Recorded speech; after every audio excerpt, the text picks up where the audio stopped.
Hi, everybody. We're here today to have a conversation with Connecticut's director of our Birth to Three system, Alice Ridgway, and my coworker, Adriana Fontaine, who manages our Birth to Three Family Connections Mentor Program. We're here to find out what Alice can tell us about the state of Birth to Three in the time of COVID. So, how is everybody today? Great. Hi, Jane. good morning.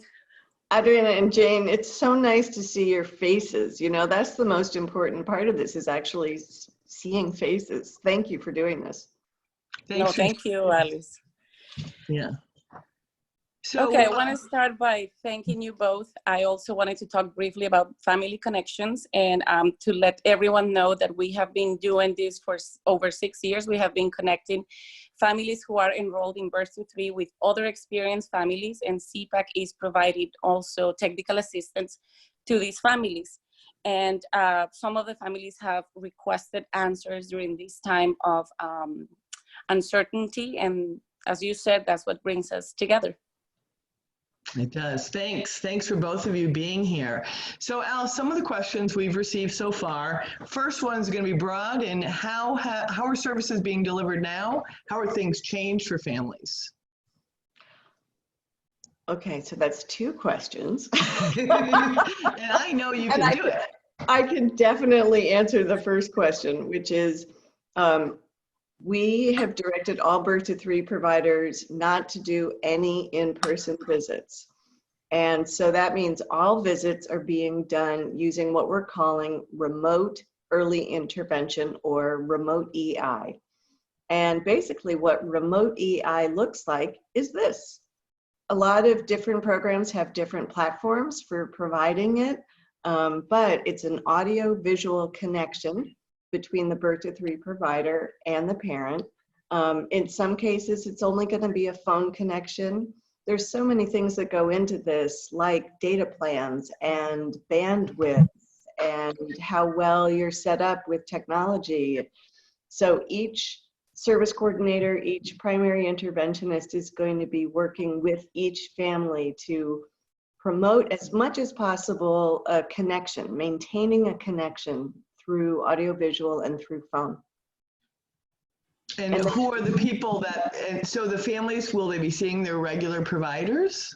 Oh, absolutely. So we want to keep all of the current Birth to Three providers fully engaged in supporting families. So if you were seeing Alice, the speech therapist, Alice, the speech therapist would be the person doing your remote early intervention visits with you. Great, that sounds great. Alice, now remote early intervention can be comparable or considered telehealth as well? It can be. We try not to use that because while Birth to Three does bill Medicaid and commercial insurance, we kind of are more of an education law. And so telehealth has all of these regulatory words that go with it and licensing issues, and it's just a lot more complicated, which is why we call it remote EI. But it is essentially that. We just don't like the way that sounds. Very clinical. And what do you feel are the opportunities and the positive aspects found in remote early intervention? You know, it's going to be really interesting. This is happening nationwide. And when I get on calls with my colleagues from other states, we're all talking about how interesting this is going to be to just sort of watch unfold. We were actually working on a remote EI procedure. Nicole Cassette at Birth to Three has been working on this for probably about 1.5 years now. And it's not new to us. We knew that we needed some way to do this because of workforce shortages, particularly for families with children who are deaf or hard of hearing. It's really hard to get some of those specialty providers out into the corners of the states. So we've been working on this for a long time, luckily, which is what made it so that we could just flip the switch very quickly with our partners at DSS, who really helped out. The other time we needed it was if, you know, there was a child and the home was just immunocompromised, either the child or the family. And so we knew we wanted this as a tool, And that's really what it is. It's a tool for providing what is good early intervention. The interesting thing is that the nation is shifting, as has Birth to Three, hopefully, if you've been reading all of our information, shifting to the benefits of coaching as a style of interaction and using natural learning environment activities and the practices that come with that. And coaching, it actually lends itself really well to remote early intervention, because you're able to ask, you know, like, well, Mom, tell me about an activity where it's successful, or tell me about an activity that's challenging for you. And then can you show me, can you point the camera and show me what he's doing? And what's nice is that then good coaching skills are actually with the family, you know, like, well, what's worked? What hasn't worked? You know, what have you tried that's been successful? So I think we're going to learn a lot. I'm actually really excited about how this might promote the practices that we've been trying to scale up in Connecticut. Oh, your sound went out for a minute, but I think what you're saying is you've been doing this for a long time. You've been promoting it for a long time. We've been trying to scale up these evidence-based practices now for over 5 years, about 5 years. And we feel like remote early intervention is going to give it a little bit of a kick in the butt. And we're going to see that coaching and NLE really helps.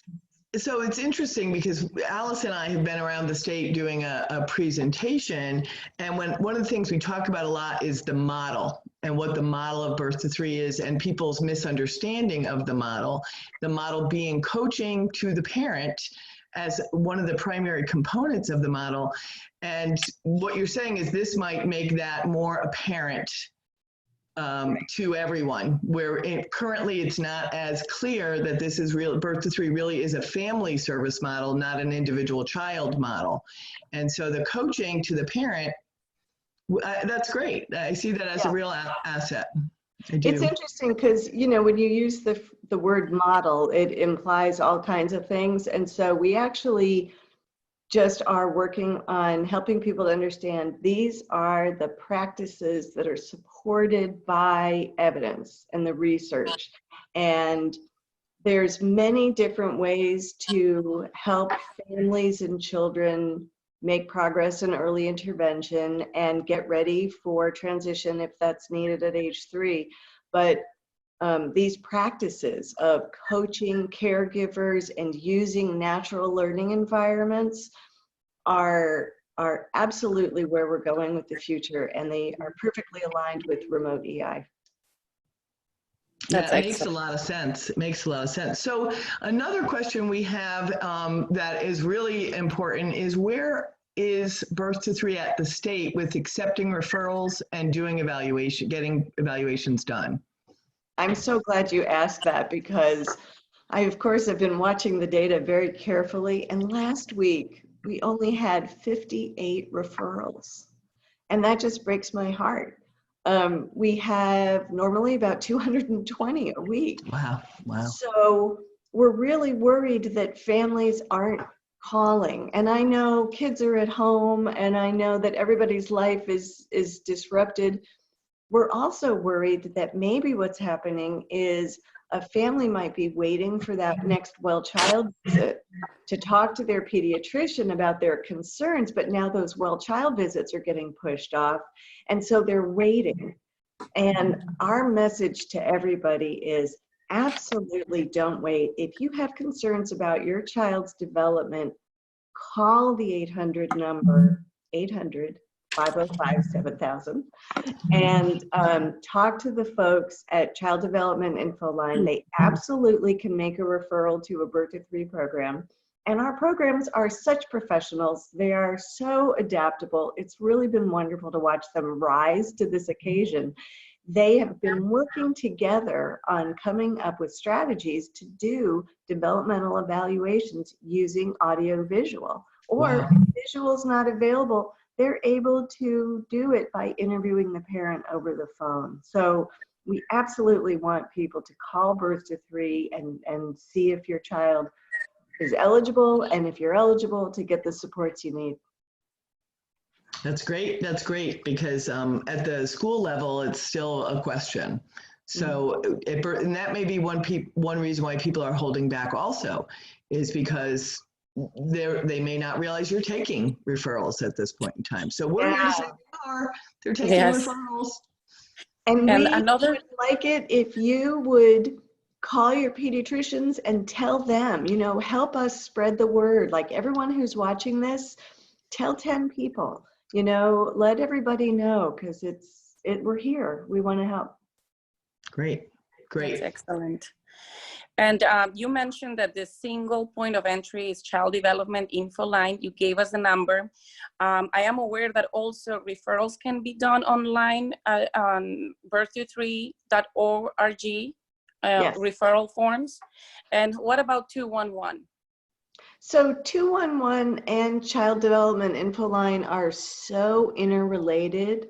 I'm not even, you know, 211 is the broad information at the United Way of Connecticut. But if you call 211 and say, I need help with childcare, they'll send you to the right person. If you call 211 and say, I want to make a referral to Birth to Three, they'll route you to the right person who can help you process the call. So at the 800 number, 211, the website, absolutely, all of those. Great. Great. Excellent. Another part of these changes has to do with the changes in terms of family cost participation fee, Alice. What are the changes in this area, and how are families being informed? Two questions again. I'm sorry. The second question, because I'll remind you. You have to realize I'm like not a young person. So anyway, all right. The good news is, thanks to Governor Lamont, Executive Order 7-0, and Commissioner Bai at the Office of Early Childhood's memo number 14, we were able to waive family cost participation fees during this period. That waiver will take effect with the fees that would start going out now. The invoices would start going out now in April for March services.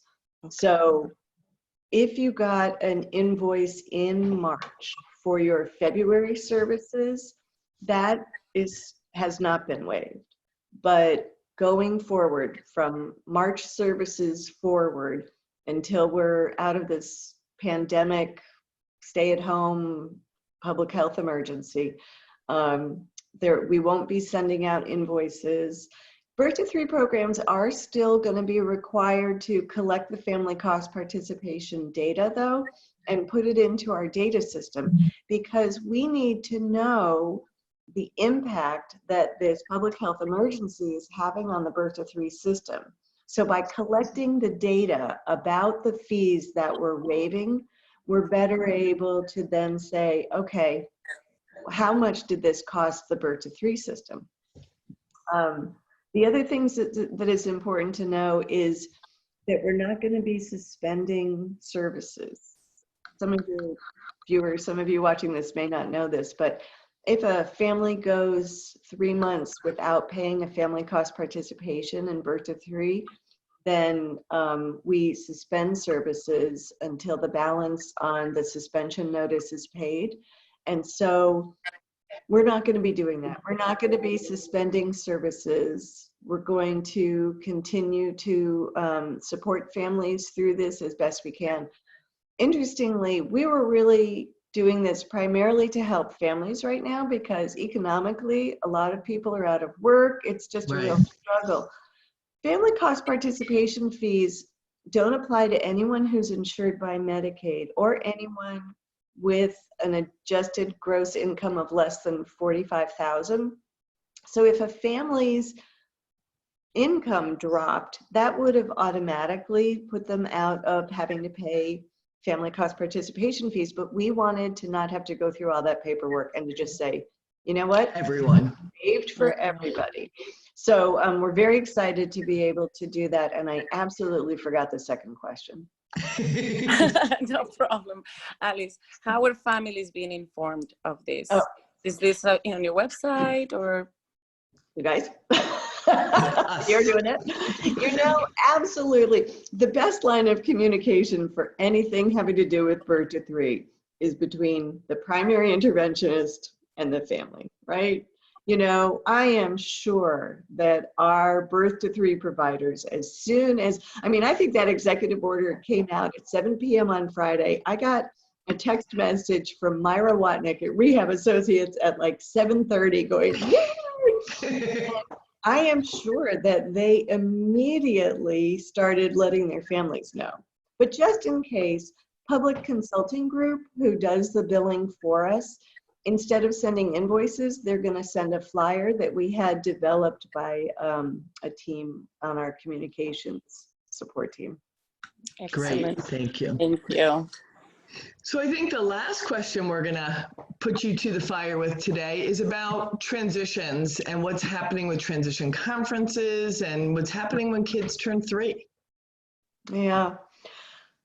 So I can speak to our side, and that is that birth to 3 providers using remote early intervention are still going to convene transition conferences. They're still going to invite school districts to participate. And participate can mean be on the phone, or just like the 3 of us are in 3 different locations, have a meeting like this. That's the goal.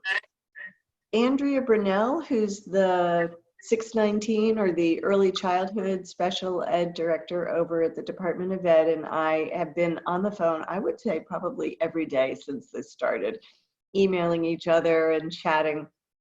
And we both are looking for as many options that we can provide to families.